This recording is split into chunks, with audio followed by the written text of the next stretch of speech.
Welcome to the Resilient Artist Podcast, your go-to space for wellness and success strategies tailored for musicians. Join us each week as we explore tips, tools, and stories to help you thrive in your music career while staying balanced and inspired. Let's dive into today's episode. Welcome to the Artist Wellness Collective podcast, where we explore the intersection of creativity and entrepreneurship. I'm your host, Crystal McGrath. And I'm Rachel. Today we're diving into the topic of turning your music passion into a profitable venture. Whether you're a solo artist or in a band, it's crucial to understand the business side of the industry. Many musicians are passionate about their craft, but often overlook the importance of treating it like a business.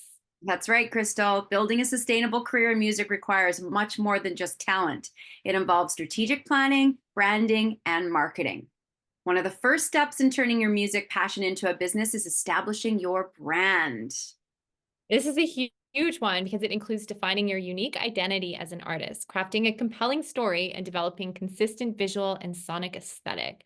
So branding is a massive umbrella, and it's so important as a musician to have a brand. Who are you as a brand? And this really, I find, helps separate who you are as a person and who you are as an artist, right? And I think a lot of times musicians get confused with, well, how do I brand myself if I'm just a person?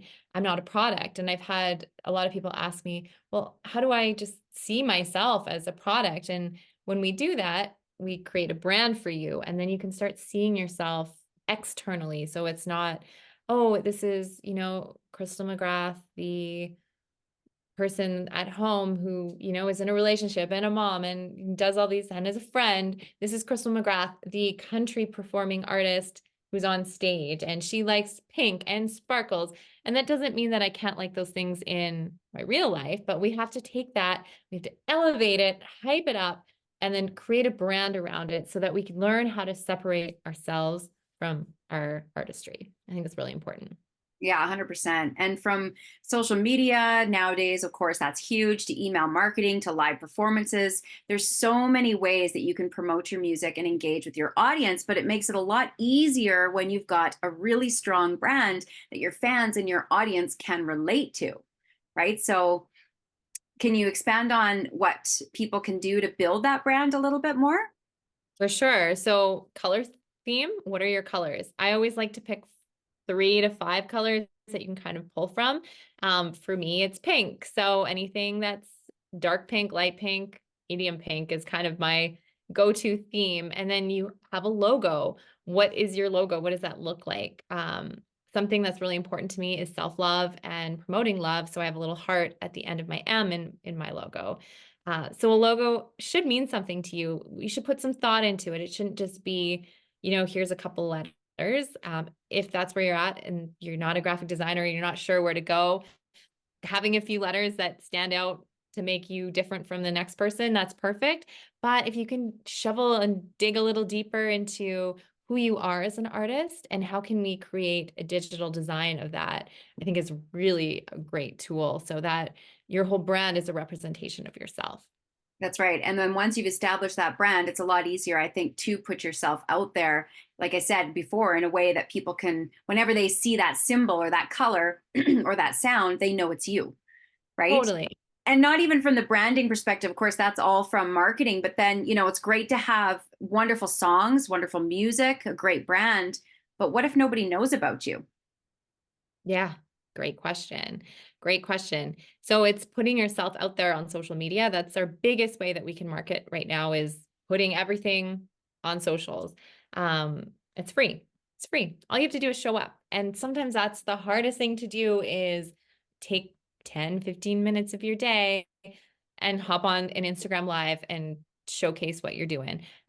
Incorporate those things in your brand. Like, for me, I mentioned pink and sparkles. So look, I'm wearing sparkles right now. I didn't even know that, but it just becomes a part of your life. Your brand becomes who you are and how you show up in interviews, on stage, out, whenever you're out representing yourself as an artist, I think is really key. I mean, I get people sending me things like, oh, I saw these pink sparkly boots and I thought of you. So that's what you want people to do. If you love horses, incorporate horses somehow into your brand. Maybe that's a part of your logo. And then someone might be out and be like, oh, I saw a horse and I thought about this person who makes this country music. And heard their song about horses. We want to start to tie the outside things with the music. I think that's really, really important. Absolutely. And then you got to get people to see you and know you and Mhm. recognize you. And I actually read something just this morning, actually. It was an artist manager from down in LA. And he basically just said, it's frustrating when he sees new artists, they'll spend, 20 grand on getting an album together and getting everything all perfect, and then have like a $25 marketing budget. You know? Right. And he's like, it doesn't make sense because you're spending all this money on getting this great product, but if nobody is going to see you because you don't have money for a marketing campaign or a marketing strategy to get people to see you, then it's kind of all for nothing. Absolutely. And I think that's really important to think about when you're launching a new project before you even start recording. If you have a budget of $10,000, where's that money going? Is it all to your record?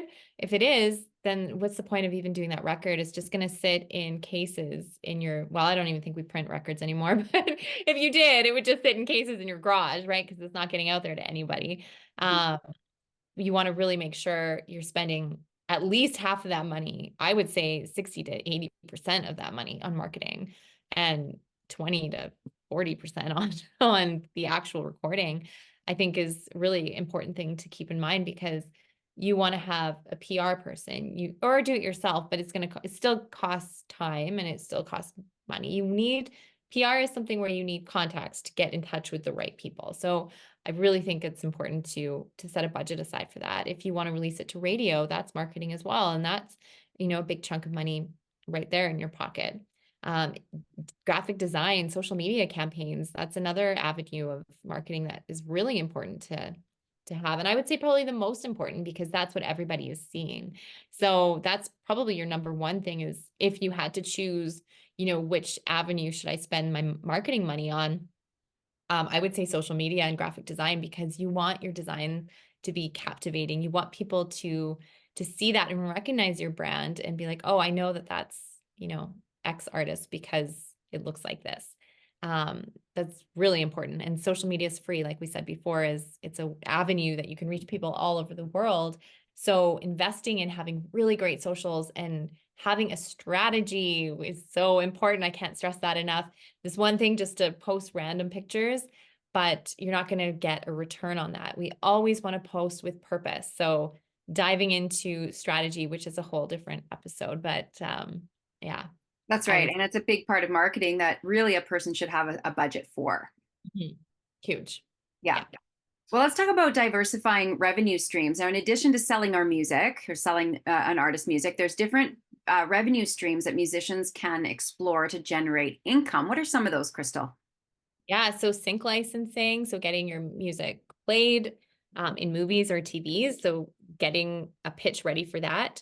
A really great way, just a quick tip on that, is have a write-up on what your songs are about, what emotions they make you feel, what type of scenes you imagine them being in a movie. Music supervisors love that. Instead of just, sending your song out to a music supervisor, they are going to want to know what type of scene could this be in? What feelings does this song provoke? They get sent thousands of songs every single day. So you want to make yourself stand out by really having all the information that you can. Just one more thing on that. If you are going that route, make sure you have your instrumental tracks and your tracks with vocals. You need to have both of those.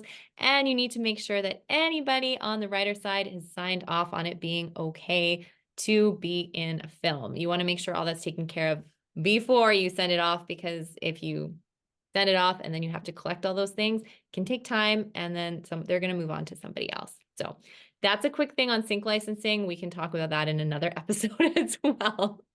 But live performances is another great avenue. Merch is another great thing, and there's so many different ways we can make merch now. You don't have to invest thousands of dollars up front. You can do things like print on demand and have them ready so you're not throwing all your money into a big box of t-shirts and wearing them as pajamas, right? We want to make sure people are buying and you're not just fronting all the money.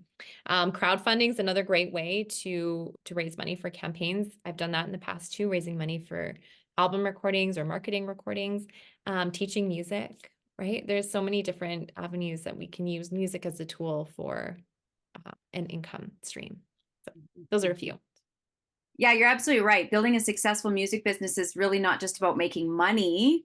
It's about creating a sustainable model that supports your long-term goals. And that involves so many different things: strategic planning, financial management, continuously adapting to changes in the industry. And these are so many things that we can talk about in greater depth, and we will talk about in further podcast episodes. Building a music business is not easy. So don't think that, oh, I'm a singer, I've got a great voice, I'm going to go make it and be a star. It's about building a business and just remembering that you are a business, you are a brand. It is not just the idea of being a singer on a stage. It is the idea of building a business and a brand and something that is sustainable to take you through your life so that you can do music and follow your passion and make a beautiful living doing that. That's right. And there will be challenges, right? I mean, again, we've talked about this. We've all come up to those walls of going, I can't get anybody to write me back. I mean, why can I connect with this person? Rejection and criticism is going to happen in this industry. So resilience is really key when it comes to overcoming challenges and building a successful business as well. 100%. 100%. Resilience, I think, is and assertiveness. I think those are two really great tools to have in your belt as a musician, because you're going to hear a lot of no's and you got to just keep pummeling through, because one no doesn't mean a forever no. It's like I've been told no so many times and I just keep going, and then I get a yes. And then I get another no. And then I get another yes. So it's a constant journey. It's an ebb and flow, and it's up and down with emotions. So we want to try to separate ourselves and see it as a business and as a brand so that we're less emotional when we get those no's, right? We want to have that separation so that we can kind of move a little smoother through it. And of course, you're going to feel something, but it might not be so spiky, right? We want to try to neutralize that spike. And we'll talk about more of tools on how we can do that in the future. And that's just all we have time for today. So next time we'll chat more with you on health, wellness, business, tools on how you can live your best life as an artist. Awesome. Well, we hope this episode has inspired you to take your music passion to the next level and build successful business around it. Just remember, with dedication, hard work, and strategic planning, you can turn your music passion into a profitable venture. Thanks for tuning in to the Resilient Artist Podcast. If you've enjoyed today's episode, be sure to follow, like, and share this podcast with your fellow musicians. Your support helps us grow and reach more artists just like you. Don't forget to subscribe so you never miss an episode, and leave us a review to let us know what you think. Ready to take your wellness journey to the next level? Join the Artist Wellness Collective at www.artistwellnesscollective.com for more resources, community, and support designed to help musicians thrive. Until next time, keep creating and living your best artistic life.